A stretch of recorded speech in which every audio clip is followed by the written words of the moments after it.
Great. Are you going to open the... One moment, just on Facebook. Fantastic, thank you. Welcome to those watching the recording. We're just getting ourselves set up.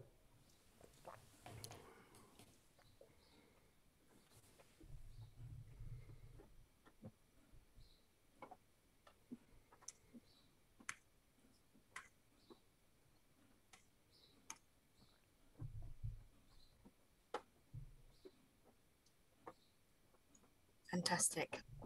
Well done. Mm-hmm.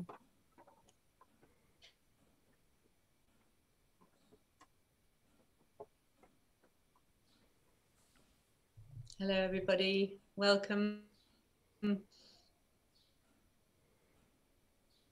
We have quite a lot of people to squeeze in tonight, so we're just going to wait a little moment before we get going.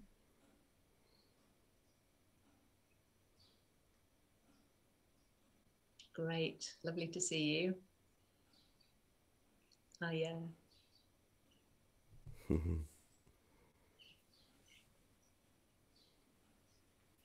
Great, thanks, Gabby. Brilliant. Well, welcome to Embercombe Online tonight. Thank you for joining us. Welcome to all of those who are joining us on Zoom and also on the Facebook live stream, and to anybody who is watching the recording after this.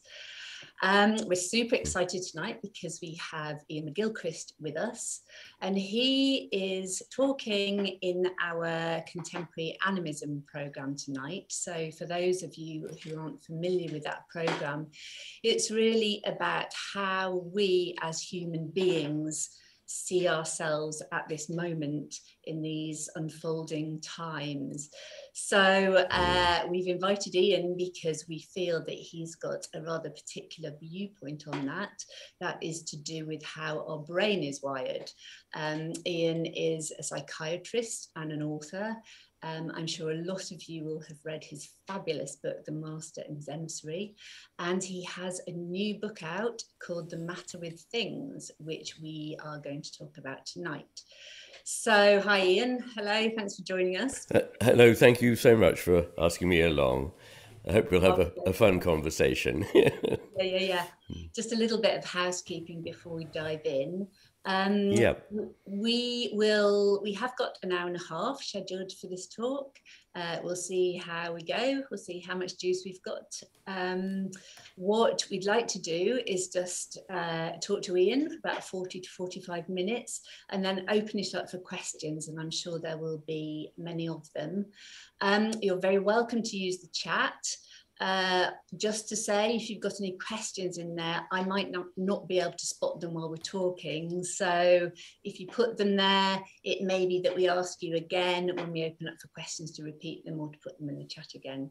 And also, if you have any technical problems, then do contact Gabrielle, who you can see as the co-host there. Brilliant. Okay, so without further ado then, Iain, I wonder if you will be able to tell us, summarise for us, which I'm sure isn't an easy job. What is the matter with things?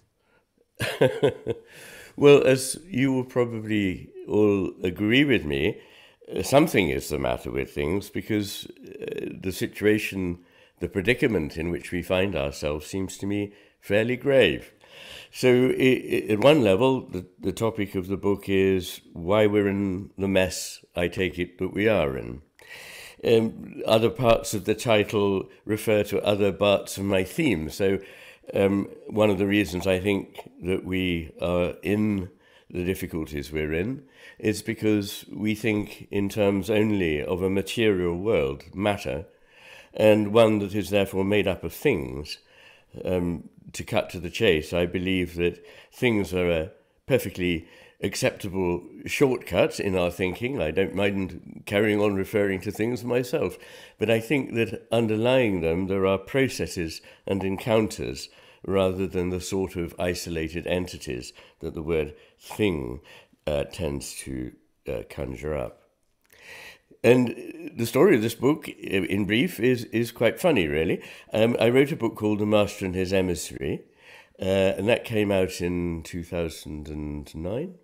And quite soon people started saying to me, this book's got a lot of very interesting ideas in it that ought to be rather widespread. But it's a long book, and I don't know that many people will read it. So why don't you write a shorter book?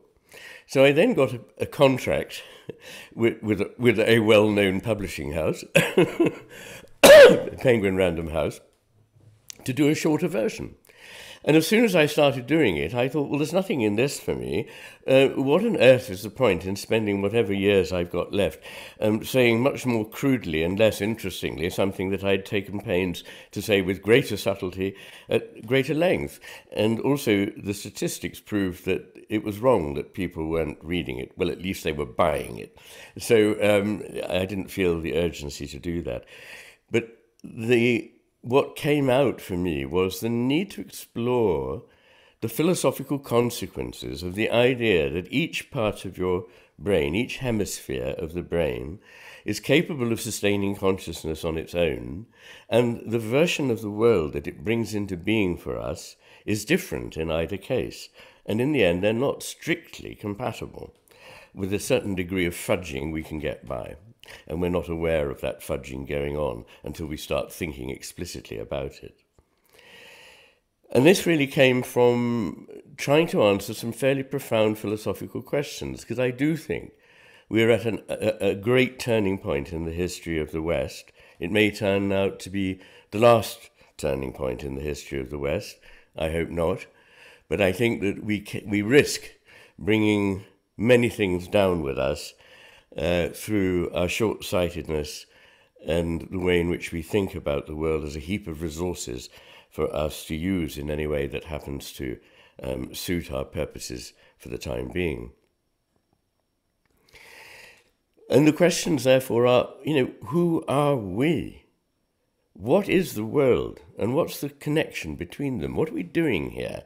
And it seems to me that never before in recorded history have we been more unable to answer any of these questions, more perfectly at sea, more unable to find any reason for our being here, any concept of what we're doing here, or even what a human being is. Now, if you're going to do that sort of stuff, you're going to do some fairly hefty kind of philosophizing, the first question, it seems to me, that you've got to answer is, if there are two versions of the world, which one are we going to believe? And so the book begins with a part which is about 400 pages long, which explains how the two hemispheres get quite different versions of the world. And what I look at in the first part of the book, this first part, which is neuropsychology, is at what I call the portals to an understanding of the world, the ways in which we get any information about the world at all, or can make any kind of basic sense of it. Before we start working on it in any bigger way, how does the world come to us? Well, very importantly, it comes to us through attention. The way in which we attend changes what we find, and it changes us as well. I call attention a moral act, therefore. And then, of course, there's perception, which is not the same as attention, but is what we make of things that come to our senses. And then there's what I call judgment, which is the understanding or thoughts that we have about what it is we're seeing. When we see something, we don't just see a lot of blobs or data on a screen, as it were, in our heads. We see something formed already that we anticipate is there. And so our thinking comes into perception. So all these three, attention, perception, and judgment, although they're different, are involved in the same process. And very quickly on the heels of those come, and part of the process of making thoughts or judgments or having opinions or an understanding of what we're seeing, comes our intelligence. And I don't just mean cognitive intelligence, IQ, which is very important, but emotional and social intelligence as well. And finally, there's a degree of creativity. In other words, we go to meet the world, and in doing so, we make something up. Not that we make up reality in some ghastly postmodern way and there is no truth, nor in some naive objectivist way that the world just is out there, irrespective of how we approach it, but something that I take some care in the early pages of the book to finesse, which is a view that isn't either of these, but that we make an honest encounter. It's up to us to be as truthful in the way in which we dispose our attention as we can, but that what we find is a something that comes into being between us and the world.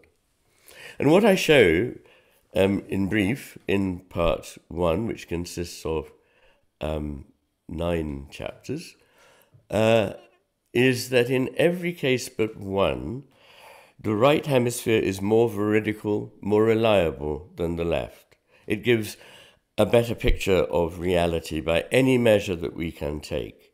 And part of the evidence is that in the many interesting, fascinating syndromes which occur in psychiatry and neuropsychiatry, where people become quite alienated from the reality that we share, those extraordinary delusions and hallucinations tend to follow on damage or limitation to the right hemisphere of the brain, almost always, very rarely the left.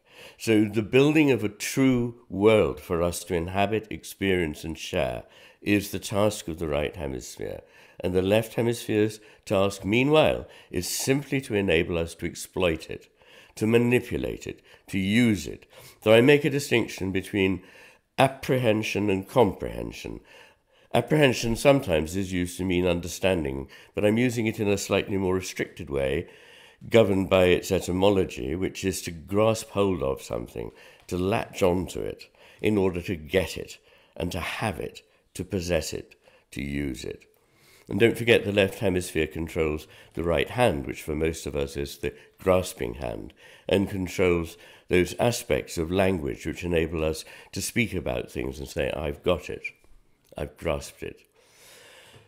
Now, over evolution, very, very briefly, I think what has happened is the left hemisphere has evolved to be more and more a virtual repository of diagrammatic information, theories about reality, a map of reality, and the very, very important job of holding on to reality, onto experience, has therefore been left with the right hemisphere. So the right hemisphere is our guide, our rock in reality. The left hemisphere, meanwhile, has a useful map. And there's nothing wrong with a map. We wouldn't be better off for not having maps. We wouldn't be better off for not having a left hemisphere. But it's a mistake when you start to think you live in the map, as I believe we do now. And it's a mistake when the left hemisphere, the emissary in the title of the master and his emissary, the one that does the bidding of the master, that doesn't know what the master knows, only knows a fraction, but can do some useful administrative work. It's a mistake when that person, that entity, thinks it is the master.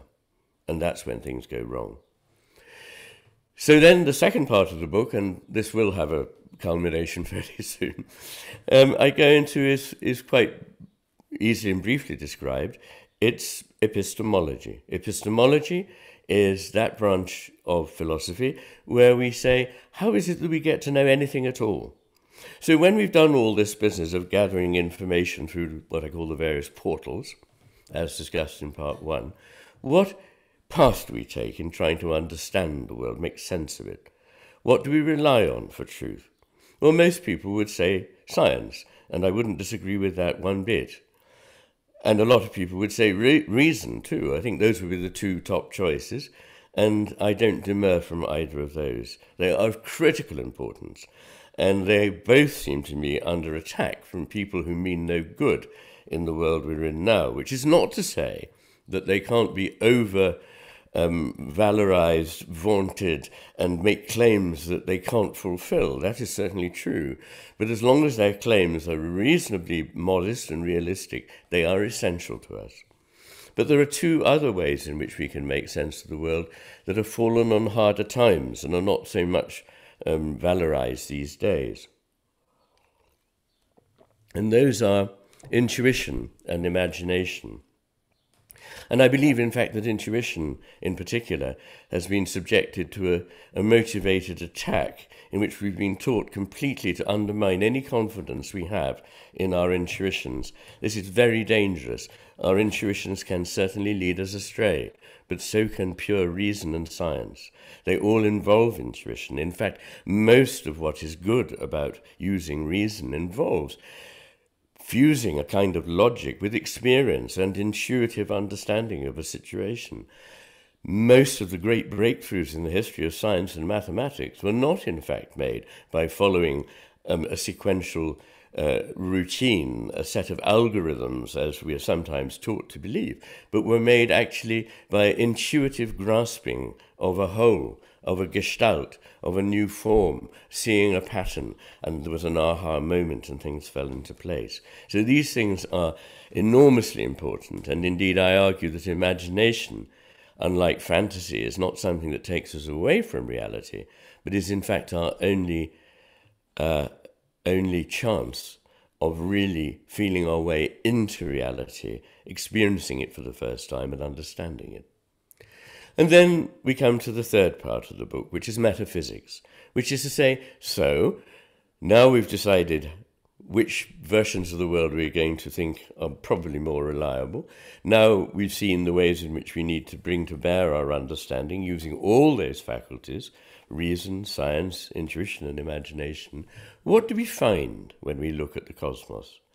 And I say, well, there are two things about its overall structure that are very important. One is that opposites coincide, not as we now think that they're on either ends of a dipole, and if you push further and further in one direction, you'll get further and further away from the thing you fear. In fact, what will happen is that sooner or later you will start coming round to exactly the thing you hope to avoid. And another important insight is the relationship between the one and the many, something that is central to all the great philosophies of the East and is there in many important traditions in the philosophy of the West.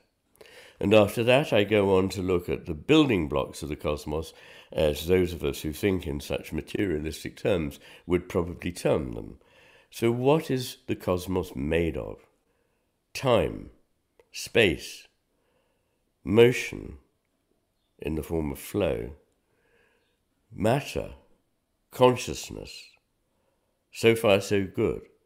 But I also include, and this may surprise some people, values, purpose, and a sense of the sacred as probably the three most important, irreducible components of the cosmos that we don't make up or invent, but that we discover or fail to discover in our period of consciousness that we call our embodied life.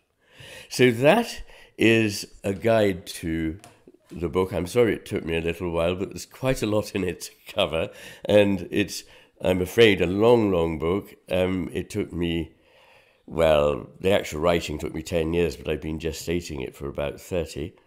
And it's the longest and the largest and the last book of any size that I will write. So I hand over to you. That's it for the moment. Fantastic. Well, I could jump off anywhere from that, Iain. Thank you so much. And well, thank you for summarising it like that. So for those people who haven't read The Master of Emissary, I'm going to try and summarise really simply then, so that we can kind of, I really want to understand where we are and how we can kind of make it better. You know, that's a kind of trite thing to say, but the situation that you see is that we have two sides of our brain. One is connected to the kind of sense of sacred, imagination, that kind of area, and that's the master.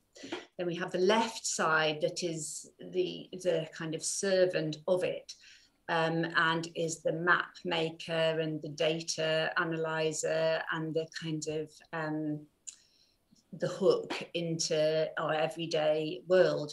And it's that left brain that has become much more kind of important and that is the one that's been given most credibility in our culture at this moment, which has led to the kind of difficulties that we're experiencing in the world. Would you say that's a fair summary, just for those who haven't? Yeah. Yes, I would, but I'd like to refine it in a few ways, if I may. Yes. Okay. Excuse me. Sorry about this. There we are. No, you emphasized, understandably, the last things I mentioned, which were the business about imagination and the sense of the sacred. But I want to get away from the idea, which is part of the bad old wrong idea about the difference between the hemispheres, which is that basically the right hemisphere is a kind of superannuated hippie, that it's kind of peace, man, it paints paintings, its love is all there is, and it's high on dope. And the left hemisphere is nonetheless the one that keeps the show on the road. Maybe a little bit boring, might be a bit like an accountant. You might not want to have it to dinner, but at least it's reliable. All of this is complete and utter tosh, which is why the first thing I have to get over is how people have this idea of pop psychology, of what they say about the hemispheres, but none of that is true, or almost none of it is true. So, in fact, it turns out that the right hemisphere is much more down to earth than the left. It's the one that actually understands not just, of course, it's much better at understanding imagination and the sense of the sacred and these values, but it is also the one that has a much better grasp of our day-to-day being. It's the left hemisphere, left to itself, that becomes frankly deluded very quickly. It is extraordinary. I mean, you would have to read the first part of the book, any of you, to see how vivid this is. But I do make it very vivid. I take examples of case histories, and you see what happens to a human being when they're trying to exist without the proper functioning of their right hemisphere. So I just wanted to make that point. And I also wanted to say that the left hemisphere is not by any means reliable. It's the one that jumps to conclusions. The right hemisphere is much more thoughtful. It tends to say, well, yes, that could be right, but it might be different, you know. It's not at all what you hear in pop psychology. Nor is the left hemisphere somehow emotionless. In fact, the emotion that lateralizes most strongly of all is anger. And guess what? It lateralizes to the left. So it's not this calm, reasonable thing. It is an analyzer, and there's nothing wrong with an analysis. I mean, I think analysis is wonderful. The only thing is you mustn't stop at the end of your analysis and say, well, there's a heap of bits on the garage floor, and I can't make any sense of it, can you? You analyze things in order to be able to see the enriched whole once more. So you need to put them together again. And in that sense, I often say it's a bit like a piece of music that you're attracted to initially as a whole. And we know the right hemisphere is attracted to whole new experiences. It's the one that first experiences them.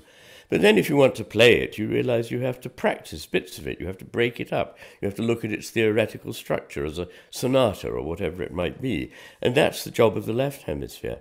But when you come to actually play it, then you must forget all of that. And that's back to the right hemisphere to have a now richer, integrated performance of the whole.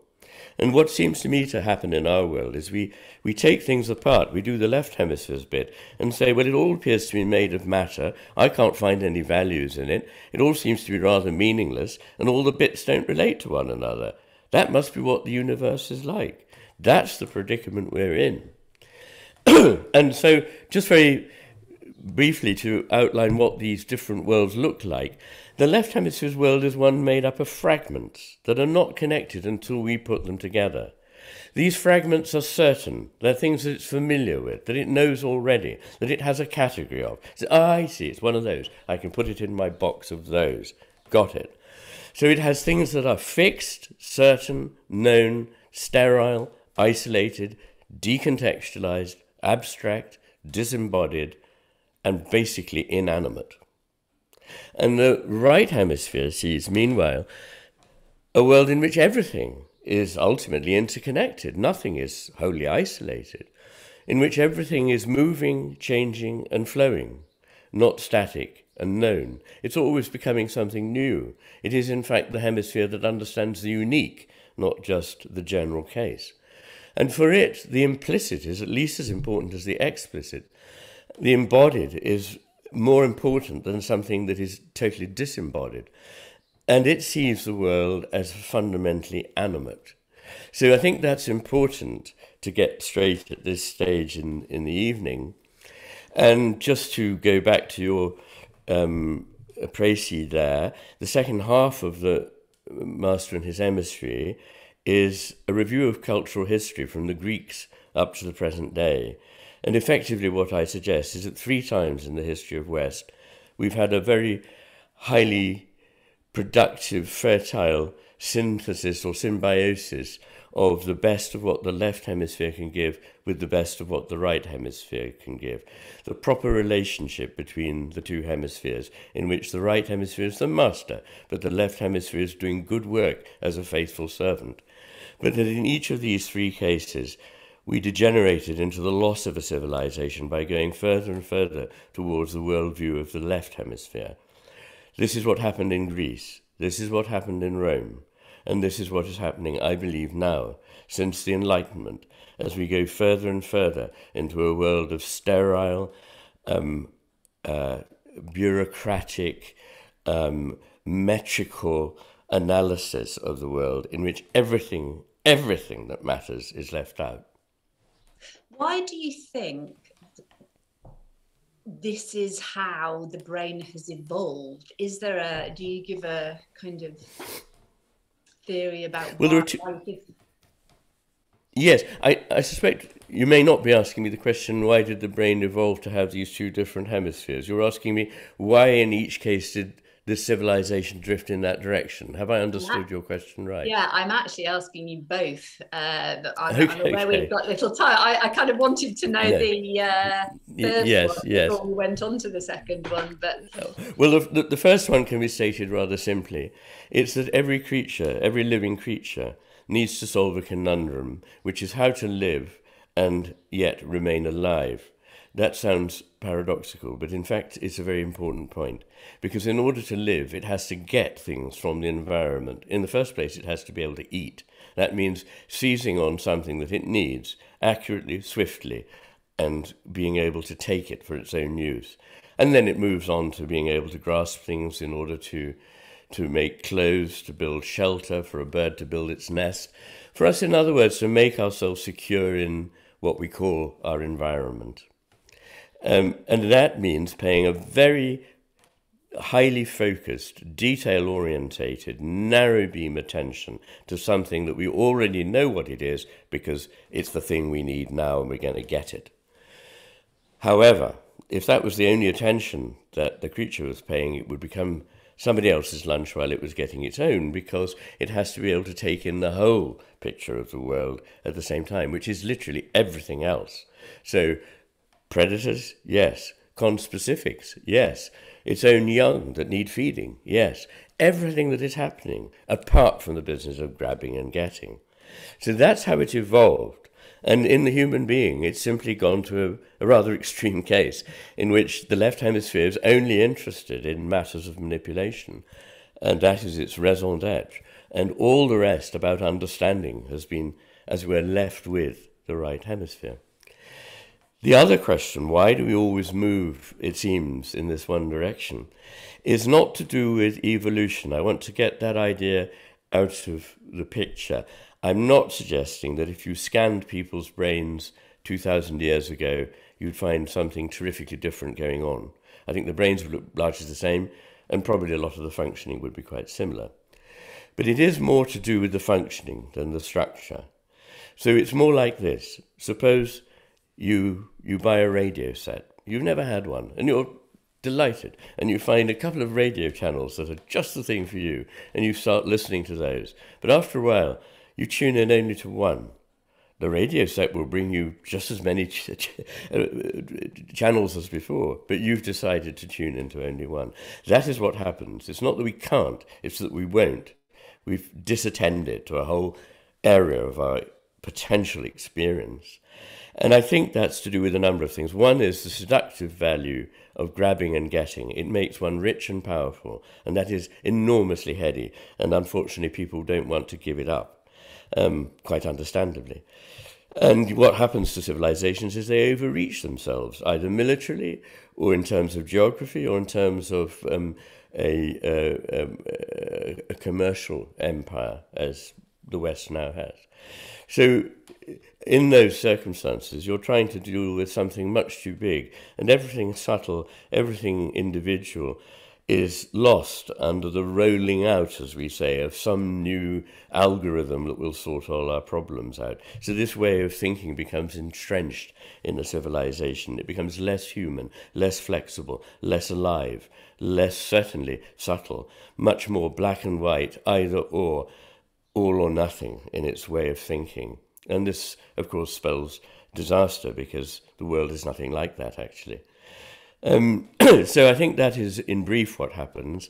And also in a civilization like ours, where we've rather done away with the implicit ways of understanding, which used to come through things like sharing a religion and its rituals and its festivals, living close to nature with its rituals and festivals and its daily testimony to a living world of which we form part, out of which we come and to which we must return. We live farther from these things now, and all our ideas about things tend to be generated through radio and increasingly the internet, so through chat rooms and things like that, in which only a very degraded kind of converse about the world can go on.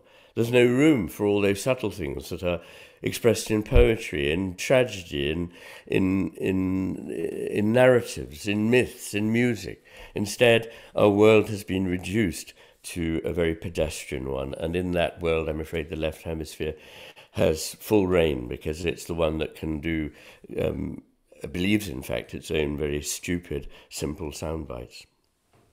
So you talked about 3 times in history, Iain, where civilizations kind of collapsed because of this. How did the reset happen after those collapses? Well, after the last fall of an empire, which happened very, very quickly at the end, in a year or so, about 410 AD, it took nearly 1,000 years for Western civilization to recover. That's a sobering thought, because we don't have 1,000 years to recover. We need to do something very quickly about what we're doing to destroy the natural world. I think what happens in general is that we can, as long as a culture is viable and hasn't got into an extreme position, we are able to correct or make corrections when we see that things are moving too far in one direction. We can then help a movement in the other direction. What happens seems to us inauthentic, and we crave something of the opposite, and so the pendulum moves back again. And I think I can show that, and did show that in the second part of The Master and His Emissary, in talking about the various movements since the early Renaissance through to postmodernism, that we have made these shifts or swings of the pendulum. But eventually there comes a position where, instead of getting helpful negative feedback, I'm using that term in the strict scientific sense, not in the popular sense. Negative feedback means that a position of overreach is then corrected in the way that a thermostat senses the temperature is too high or low and tries to get it back on tack. Instead, what happens is positive feedback feeds in, and that's a situation in which more simply causes more, rather than more leading to less.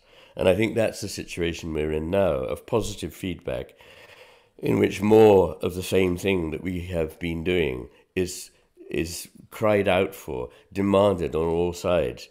Control, more ways of thinking about it that are really the ways in which we came to be in this fix in the first place.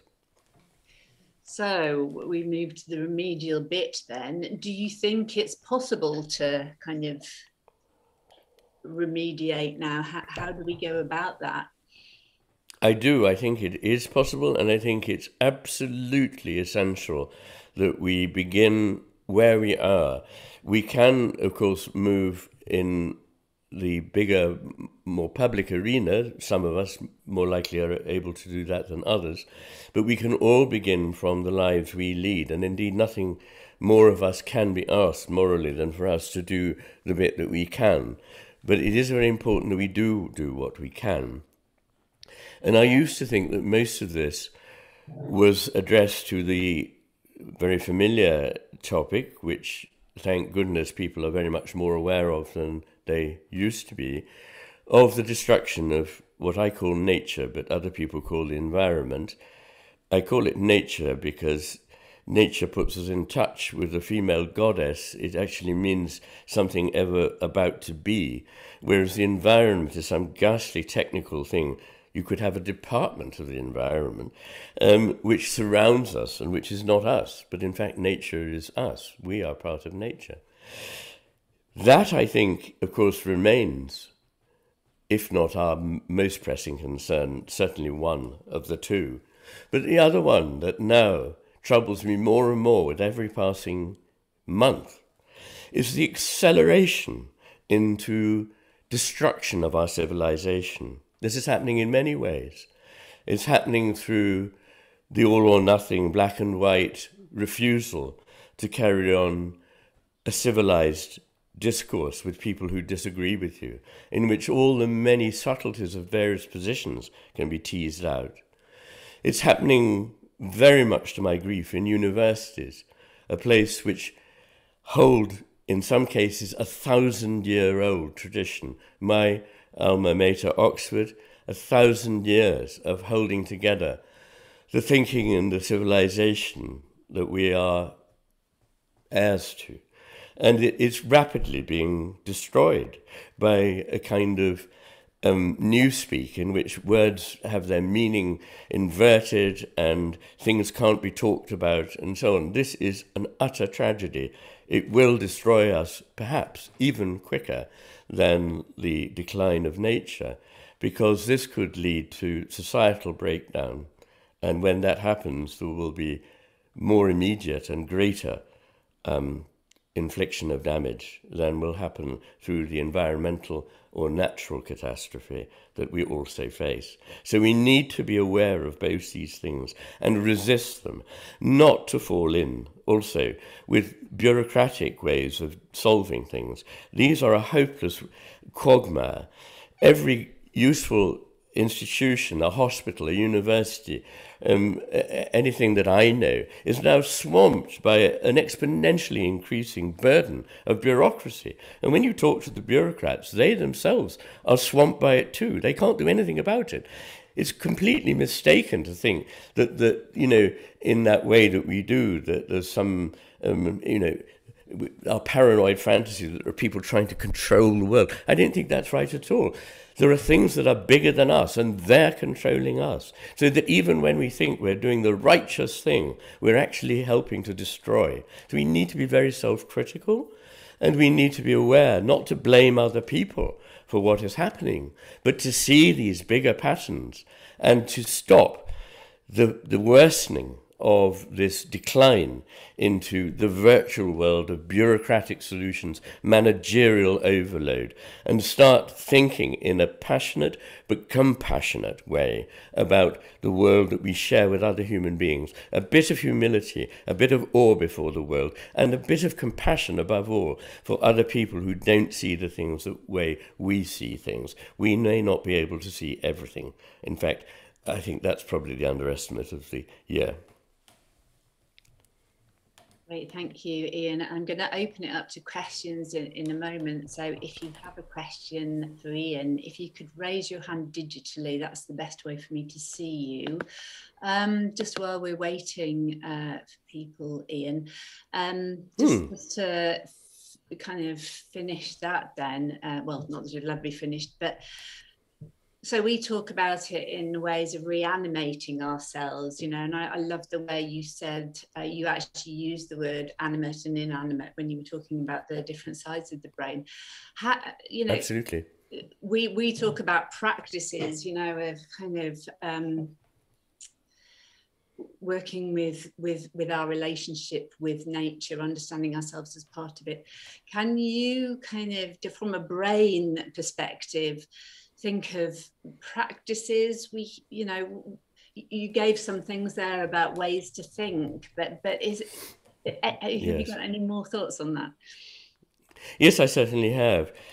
I think there are many practices that we can incorporate in our life, and ultimately should be incorporated in our education, our educational system, which encourage a more flexible, a much broader, a more subtle, a more alive way of looking at the world. And these start from fairly simple, but nonetheless very important and potentially powerful things, like incorporating mindfulness into our lives. And I think that children should never be able to leave school without having incorporated into their lives the idea that instead of constantly being besieged by random stimuli, that they need to set aside a space in which they actually still their mind and are present for once with the world, because they won't be present with it for very long.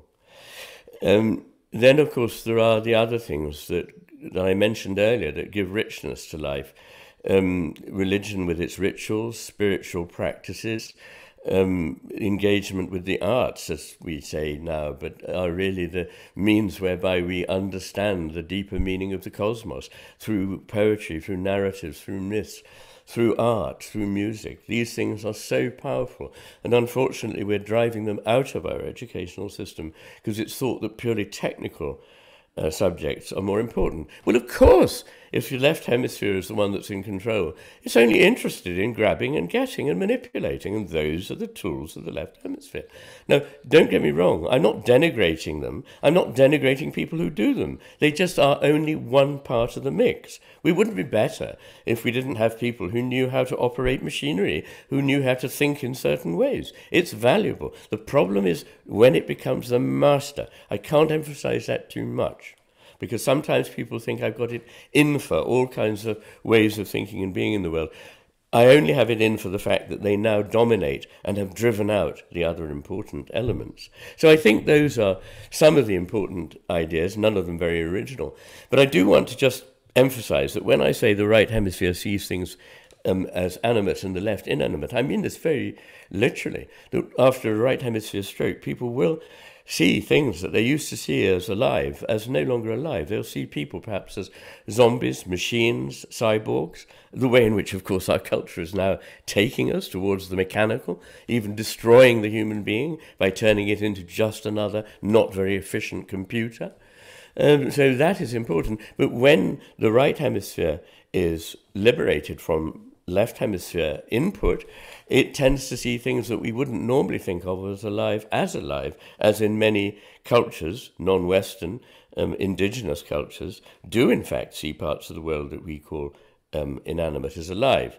And there's a film that was made about my work called The Divided Brain, and in it I'm privileged to have a discourse with Leroy Littlebear, who's a Blackfoot chief, and in it, he talks about the vision of the Blackfoot of the world, which accords very much, in my view, with the right hemisphere vision I'm trying to help convey. And he says, in our language, we have no word for inanimate, which doesn't surprise me at all. Well, thank you, Iain. I'm going to open the floor to some other people now. I'm going to make it possible for people to unmute themselves. So could I ask everybody that isn't speaking to just make sure they're on mute, please, just so we don't get any background noise. Robin, you were the first one up. You're muted, so you need to unmute.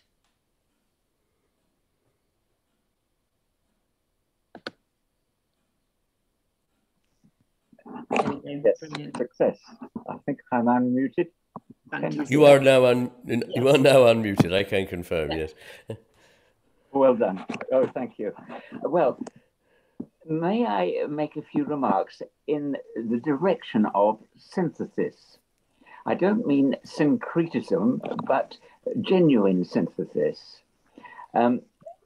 is it not right that, in fact, both sides of the brains are co-functional? They're working together all the time. Of course. And there have been cases, I believe, where one side has got damaged, and lo and behold, the other side produces the necessary neural connections to compensate for the loss. Absolutely. More than that, are there not bridges between, or coincident points in the cerebrum between the two halves, where, Indeed, which might be referred to as a seat of consciousness, in that both halves are reflected and active. And further to that, I haven't seen any mention of the glandular systems within the brain. Could you make some comment about arriving at the synthesis by a greater use of the central reflexes, as I might call them, between the two halves? Yes, well, thank you for raising those points. In fact, in the new book, in the introduction, I have, after laying out very briefly what I do believe, I then answer the common things that are said that I certainly don't believe. And you've just mentioned two or three of them. They're two or three of the first things I tackle. Of course, the whole brain is working all the time. And of course, there are connections between them. And of course, there is a degree of neuroplasticity.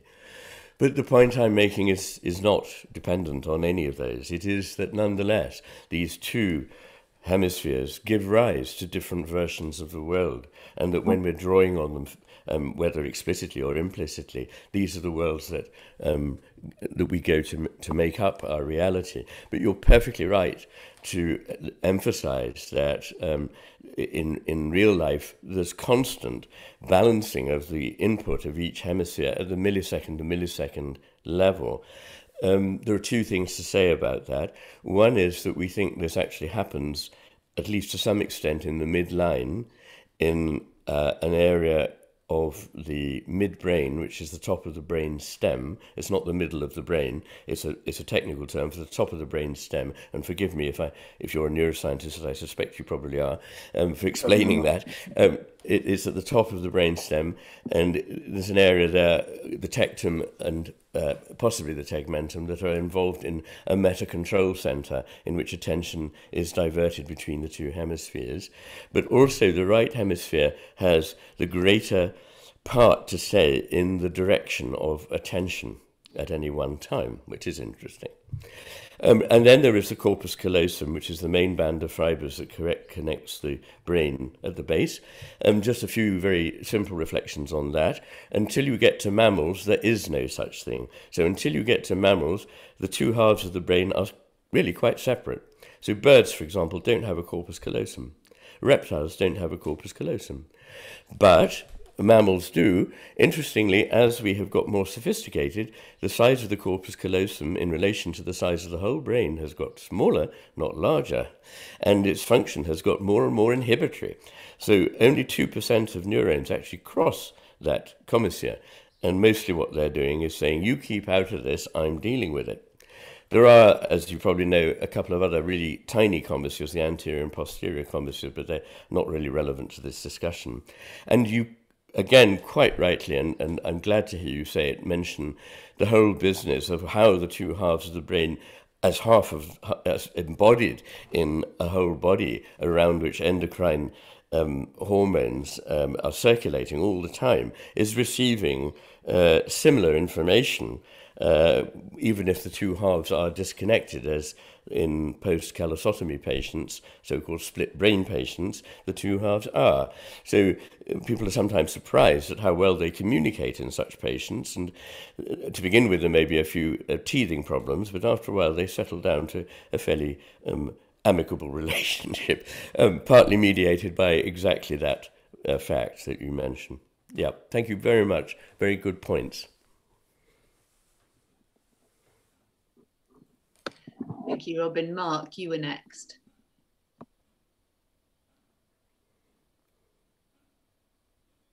You need to unmute, Mark. Have a look. Thanks, sorry, just a warning. There you go. Thanks. Can you hear me now? Yes, Yeah. yes. Yes. Yeah, thanks very much. Sorry, I've lost my question, so I'll get it back. Hello, Ian. It's great to meet you virtually. I'm a big admirer of your work. And I know that you're an admirer of Goethe and his approach to science. You're deeply influenced by him. I know. I'm just wondering where you are of Rudolf Steiner and his work. He was an early editor of Goethe's scientific work back in the 19th century. Sure. Well, he was hugely influenced by him, and it's particularly his philosophical work, The Philosophy of Freedom, his epistemological work. How aware are you of Steiner and his work in that area? I'm probably not as familiar with Steiner as I should be. I'm obviously very familiar with the existence of and quite a lot of what goes on in the Steiner schools, which I, broadly speaking, admire. I've never actually visited a Steiner school, and I don't know a great deal about it. I mean, what I know about it could be condensed into a few paragraphs. But what I know about it seems to me to suggest that it is motivated by a much more holistic way of thinking about the world in which we live and how we can come to understand it. So I'm all in favour of that. But to cut to the chase, I have never read Steiner's philosophical work, so I can't really give you an opinion on that. But I suspect that he was obviously a rather eccentric man who had some beliefs I quite probably wouldn't subscribe to, but nonetheless he thought freely and probably came up with a great deal of value that he wouldn't have done if he hadn't thought so freely. I think you would like The Philosophy of Freedom. I think you enjoy that. Right. It's very. Thank you. And I think that the work that you're doing has paved the way for people to read that kind of work again. So thank you very much. Yes. Well, that's lovely. It'll go to slot 401 on my list of books that I absolutely have to read. Brilliant. Thank you, Mark. Thank you. Dionysus. Hello. Dionisio. Lovely How to wonderful. meet you, Ian. Yes. Can I be so blessed as to look upon the face of Dionysus, or? He will always remain a mystery. Oh, right, never mind. Worth a try. Carry on, sorry. Yes. So my question involves Jung and Nietzsche. And Right. Jung said that one of the main reasons that Nietzsche, who was a philosopher, went insane was because he could not compassionately accept the dirty, disgusting, and lowly side of humanity. Do you think the left hemisphere is driving the world mad the same? Well, I think you're probably right to sense a connection between the left hemisphere's view of the world and a passion for squeaky cleanness and simplicity. The case of Nietzsche is complex, and what a complex mind.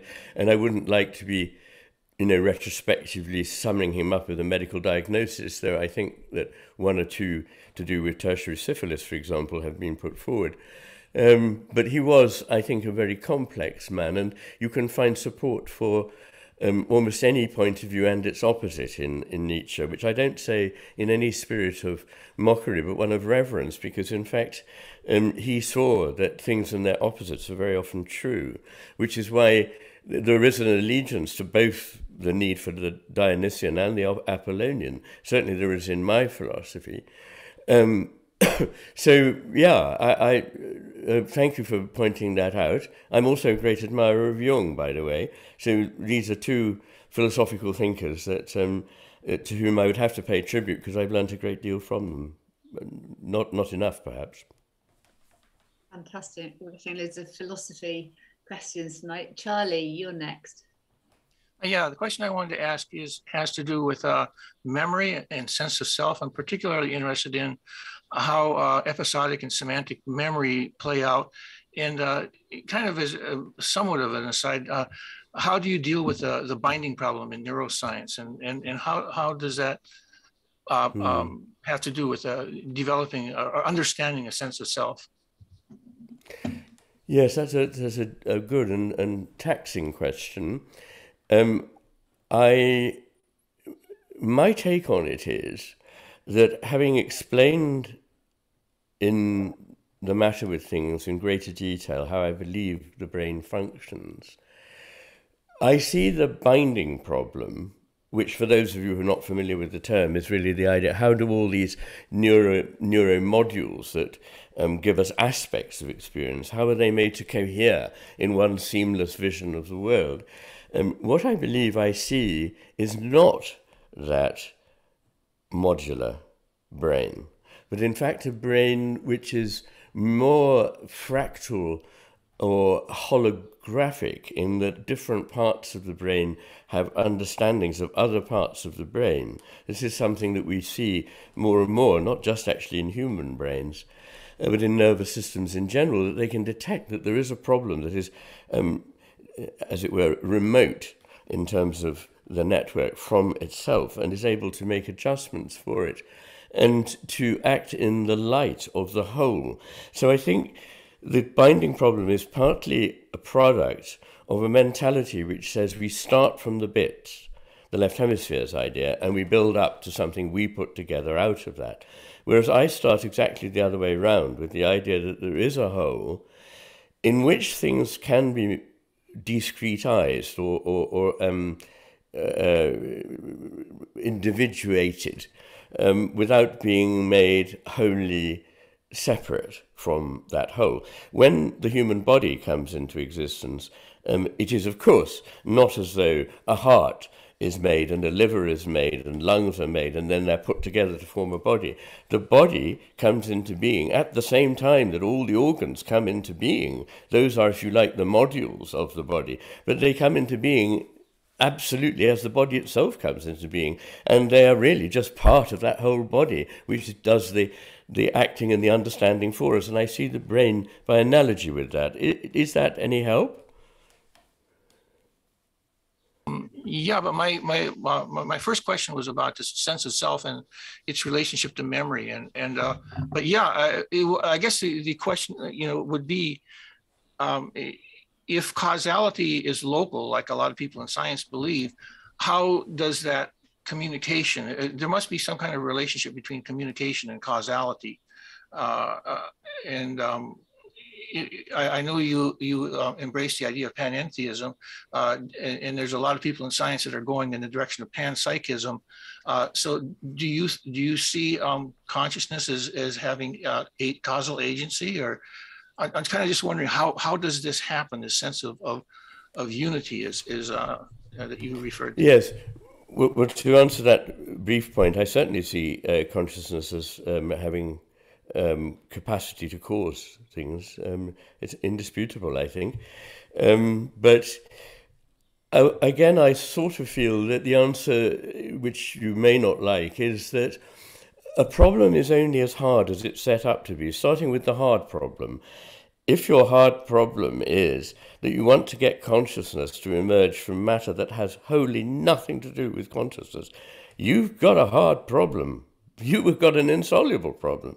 But if you believe, as I do, that consciousness and matter are never wholly separate, then you don't have that problem. And you don't have that problem about the self if you don't start from the idea that the self must be put together by all kinds of little tiny bits that have no sense of a self about them.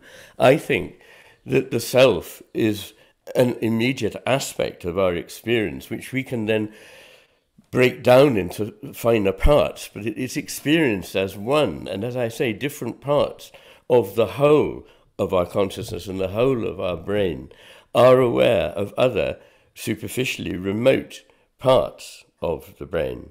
So that, now we're letting the modular view of the brain seed to one in which whole systems that go right from the posterior cortex right to the frontal cortex and are mediated by the big white tracts of the brain are really where the business is, not in these little bits that have to be painstakingly stitched together like a blanket.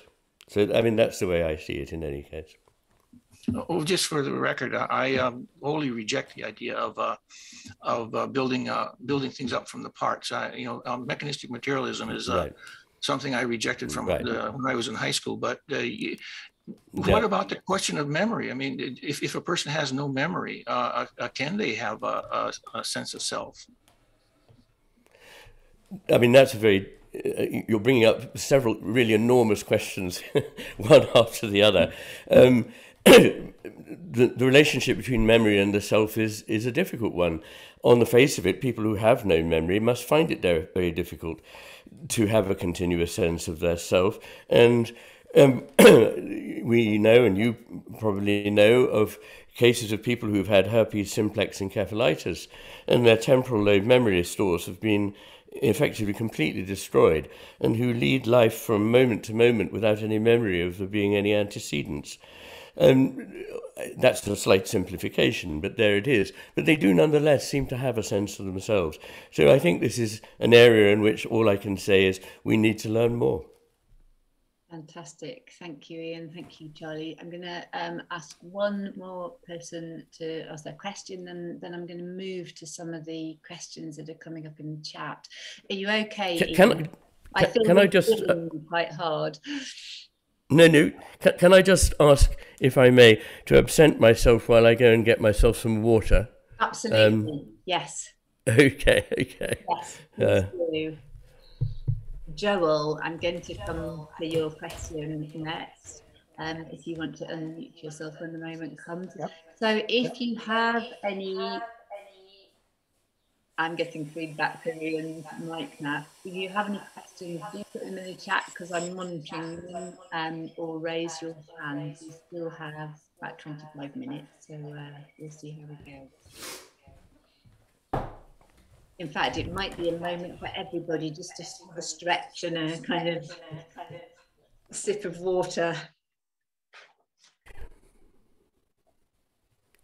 So you can stop the calisthenics. Fantastic. Excuse me, sorry about this. Yeah, we are. Thank you so much. I just point out to everybody that Ian is actually quite unwell this evening, so it's very kind of you to come in and to be here for us. And not at all. I feel fine, but it sounds bad. That's all I'm saying. Bless you. Well, thank you, Joel. Go for it. Ian, I'll start by saying I read both your books and loved them very much. They're really great. And The Matter with Things was really quite a journey. So thank you for writing it. I had a question for you, and I don't know if when you mentioned earlier in the Divided Brain documentary, when you talked to the Blackfoot elder, I've forgotten his name, and you meant it's a question about language, and I guess sort of, I suppose, the Western development that you address in the books in terms of the way the hemispheres work. I'm in the midst of reading the Wilhelm lectures on the I Ching, and the idea of time being this joining between, the constant change, the flow of change, and also in Eastern language, and with the characters, you have metaphoric meanings that have multiple things within those characters, and we have a very delineated categorical language that's developed over time. That I find often hems us in and makes it quite challenging because everything gets so specific and has this very singular meaning, even though we know there's double meanings to words, but we get more and more kind of abstracted. And I wonder, are there any brain studies, I suppose, where they've looked at the way the brain fires in response to different languages being used? Because I would be curious to know if our European languages, I only speak English, so I can't, yes. I'm talking out of my wheelhouse completely, but I'd be curious to know how much that might figure into the way we actually bring information in and relate it metaphorically across the hemispheres and things like that. Very, very good question. The answer is that, to my knowledge, the way in which the brain handles certainly very different languages, such as, for example, English and Mandarin, the ways are different, and they're not entirely what you would imagine. You might well imagine that, given the importance of the ideogram with its pictorial nature, and given perhaps also some of the aspects of Chinese language and thought, that it might be more subserved by the right hemisphere, but this I don't think is supportable as a position. I think what may be true is that the whole organization of the left hemisphere and right hemisphere is largely something we know from studies on, until very recently, Westerners, and that there may be differences. I don't know that there'll be enormous differences, but there probably will be differences between Western and, say, Far Eastern brains. But I haven't researched it, so I can't really say.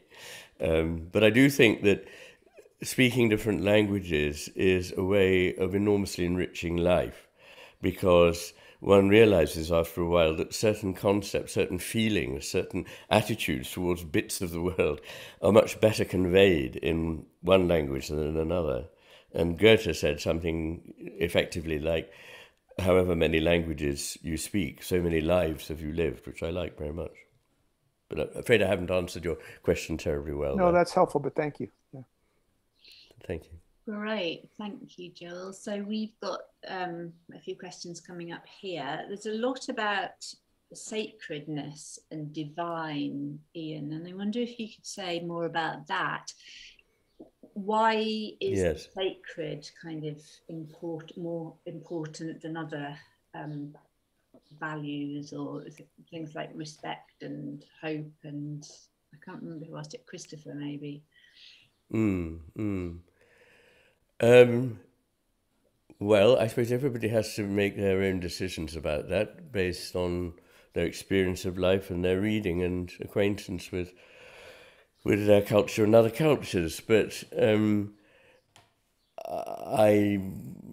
perfectly open to the idea that nobody knows exactly which value is more important than another, and in a way that's almost an irrelevance. Although I do cite Max Scheler's pyramid of values, which I think has broad truth, which is that values of utility and pleasure are at the bottom, and that values of what he called das Heilige, the holy, is at the top. I think in most cultures there is a tradition that whatever it is one cares to call it, the sacred, the divine, or whatever, is incommensurable with anything else. It is not reducible to any of the sort of day-to-day things like, well, I'm hopeful that we can win the election, or I respect that man, or whatever. So respect and hope are too much grounded in some particularity of daily life. Doesn't mean to say they're not valuable, but they don't seem to me to be the same kind of a thing at all as the sense of the sacred or the divine, which, if you don't have it, can't be explained any more than if you've never fallen in love. I can't really explain what being in love is like. So we fall back on the fact that it's just something from experience, but it's a pretty important something. And my reading of most cultures and my experience of life is that it is one of the most, if not the most important things that we need to face, to meet, to encounter, to try to have a relationship with in our life. Okay, that's just me speaking, but after all, at the end of the day, we can each only speak for ourselves. But I do consider it very important. And one of the reasons I deal with it is because it's the elephant in the room. It's the fantastically important thing that's simply not talked about. Because it's just assumed nowadays that only somebody who's rather simple-minded or just not very bright or not well educated would surely still think there might be something sacred or divine. Whereas I think exactly the opposite, that somebody who hasn't really thought very much and has a rather poor education will immediately grasp, oh yeah, it's all just material. But it actually takes a greater degree of thoughtfulness and imagination to bring about the idea of the holy. So I'm trying to reverse that and say to people who wouldn't have thought there was any place for it, perhaps there is. And after reading what I've got to say about it, perhaps you may or may not agree with the idea that it's important, but you might think differently about it from the way you did before reading what I have to say. I'm embarrassed about talking about it because, I start from the point of view that everything one says about this area is wrong. It's well known that language cannot deal with it. And so I had a choice, either to say nothing, and you might very well say, well, much better that you'd said nothing and just kept your trap shut, which is a point of view. And philosophical friends said to me, don't talk about this, because in the modern academic sphere, you've got a lot of interesting philosophical ideas to make, points to make, ideas to show, to share, but you won't be taken seriously if you talk about this.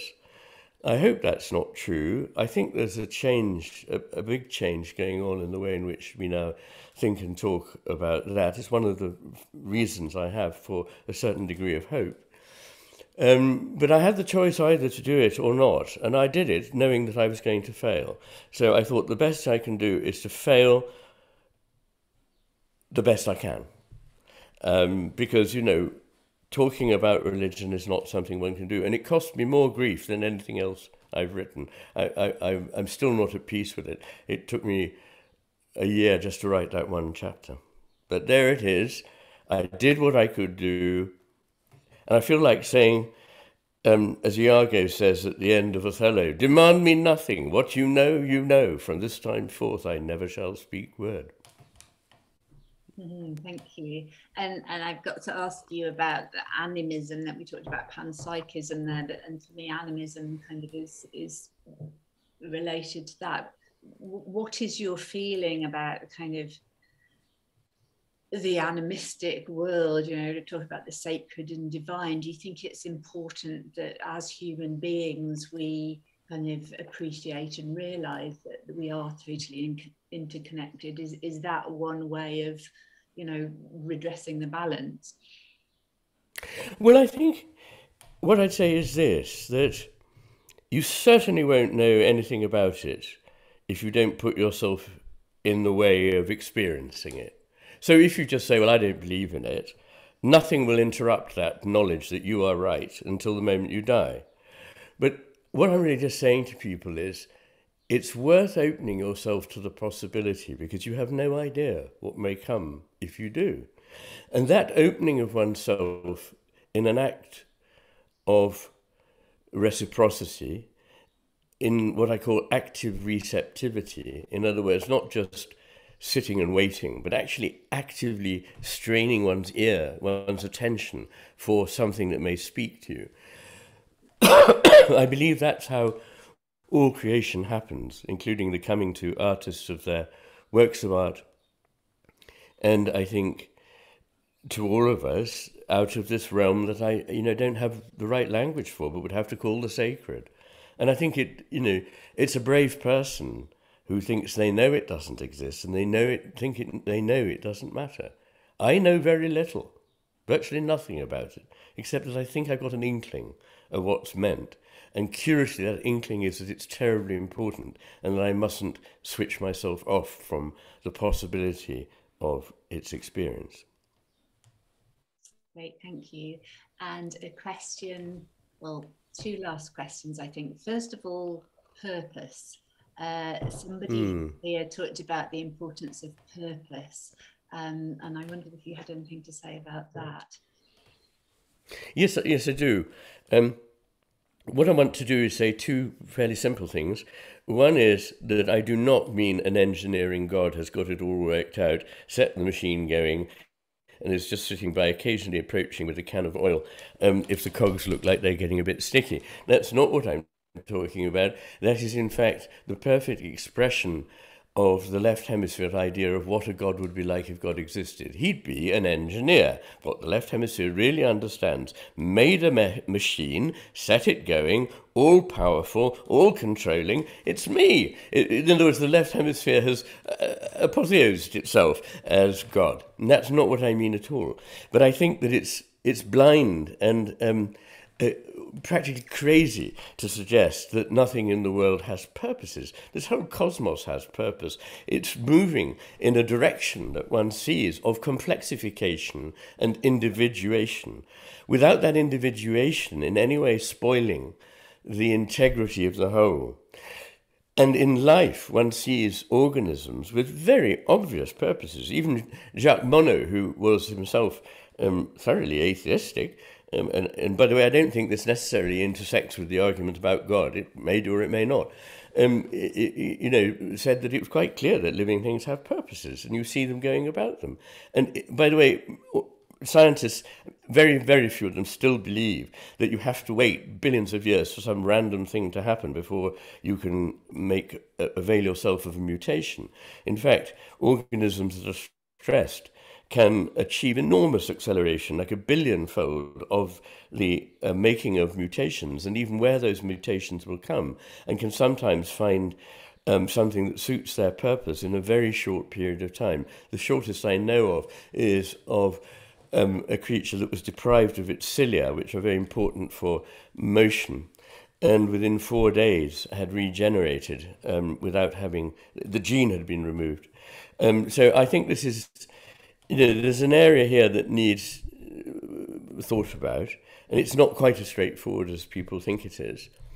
And it's also not all good, clean fun. I mean, one of my reasons for believing in purpose is parasites. I mean, some of them are quite astonishing. You have to take your hat off to them.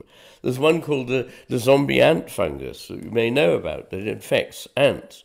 And once it's infected an ant, it causes the ant to do something that it would never normally do, which is climb always the same distance, I think it's about 30 centimeters, up a tree where the humidity is just right for the fungus, and then to do something else it wouldn't normally do, which is to clamp its mandibles onto a vein on the underside of a leaf, where it hangs while this fungus grows in the body of the ant, and then explodes out of the ant onto the floor of the forest, where it reinfects other ants. It's absolutely wonderful. And then there's a kamikaze insect that compels its host to go to the water, a host that has no desire ever to go near water. These are really remarkable things. Most striking to me, because of course I've spent a lot of time dealing with schizophrenia, is that there is a theory that schizophrenia may be promoted by an organism called Toxoplasma gondii. And Toxoplasma is generated in rats. It begins its life cycle in rats, but needs to get into cats. This is rather difficult because rats are usually quite good at evading cats. But guess what? Once it's infected the rat rat loses its instinctive fear of cats and will even approach them. So that it's an easy job for the cat to eat the rat and ingest Toxoplasma. I mean, these things are astonishing. They're not part of a cozy universe, but they're about one that is remarkably more animated and purposeful than the one we're often led to believe is the one we inhabit. Last question, Iain. Thank you for that. Last question. Carrie is asking, how do you keep your own hope alive and not fall into despair, like everything that's happening at the moment? You talked about it gave you hope before, and it's coming back to that, really. Yes. Well, thank you. Thank you very much for that thoughtful question. It's hard to say, it's not formulaic. It happens in moments when I'm not sure why it should happen. I see the light on the landscape in a certain way. I hear a piece of music, a phrase from a poem comes to mind. I get a communication from one of my friends or my children. I see the way that people respond to things that I say. That is very important for me, because I have imposter syndrome very badly, and it doesn't do any good, So I'd like to know that things have reached people, because I can easily believe they haven't. These things give me hope, and just seeing the way in which young people urgently feel the need for things to be very different in the world that they've inherited. And, when I go and talk, which I haven't done much for a couple of years for obvious reasons, when I go and talk, people come and say, they may be of all kinds of ages, but what I really like is young people saying, these ideas are very important, we need to be able to put them into practice, and they mean a lot. And they are the people who have the energy and the strength and the stamina to see these things through. I'm, at the end of my life, really, and I can contribute relatively little. So in that sense, I'm hopeful, because I see, as it were, the cause being taken up by a lot of intelligent, emotionally wise and impassioned young people. And what would your advice to those young people be?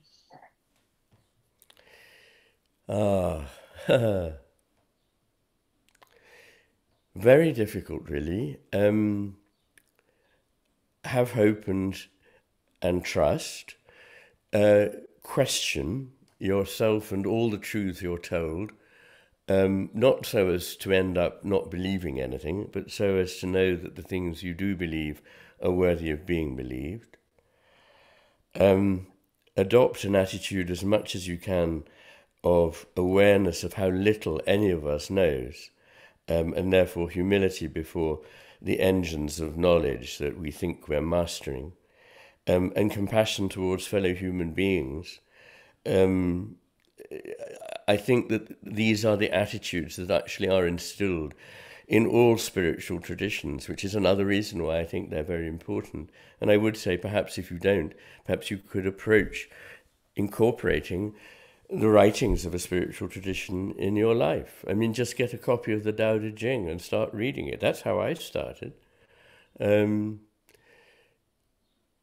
at least that was a very important place for me to go when I was still at school. Another was being introduced to many of the wonderful poems and pieces of music of the Renaissance in Western Europe, which still mean more to me than almost anything. So these are the places I go to gather strength and hope. And as I say, a lot of it comes unbidden. And sometimes there are times when it doesn't come at all. And then you just have to hunker down, you just have to sort of, there's an Arab saying, in a storm, get down under your camel. And you have to go, yeah, okay, it's time for me to get down under my camel. I have been in some of those places in recent years, but Gott sei Dank, at the moment I'm a lot more hopeful. Thank you very much. Iain, it's been absolutely wonderful to have you here. A real pleasure. Thank you so much for coming. We hope you'll come again, please. There's so much more we could talk to you about, but it's been, a wonderful evening. Thank you so much. Well, thank you very much, and thank you for excusing my disgraceful noises. and I've enjoyed it too very much, so thanks a lot. Okay. Great, thank you. And thank you to everybody for coming. Thank you for all your questions. I'm sorry we couldn't get to them all. Just to let you know, you will be receiving an email with the recording of tonight on it. We'll also be inviting you to sign up for more news of our Contemporary Animism programme that will have some exciting talks this summer, so not to be missed. So if people would like to just unmute themselves for a few seconds to say goodbye, and good night from us at Embercombe Online. Much love to you. Go well, everybody. Bye-bye. Thank you. Bye-bye. Bye-bye. Thank you. Thank you very much. Bye. Thank you. Thank you, Iain. Thank you. Thanks. And perhaps I could just say to Rachel, don't sign off and end the meeting without saving the chat, because I haven't had time to look at the chat. Okay. Brilliant. The chat is saved automatically, Iain. Oh, well, that's nice to know. It isn't on all Zoom calls, so thank you. Thank you, Gabby, for holding all right. on. Thank you very much. Hope to get well soon. Thank you too. As I say, it's all hypocrisy. There's nothing wrong with me at all. Bye. Thank you. Bye-bye.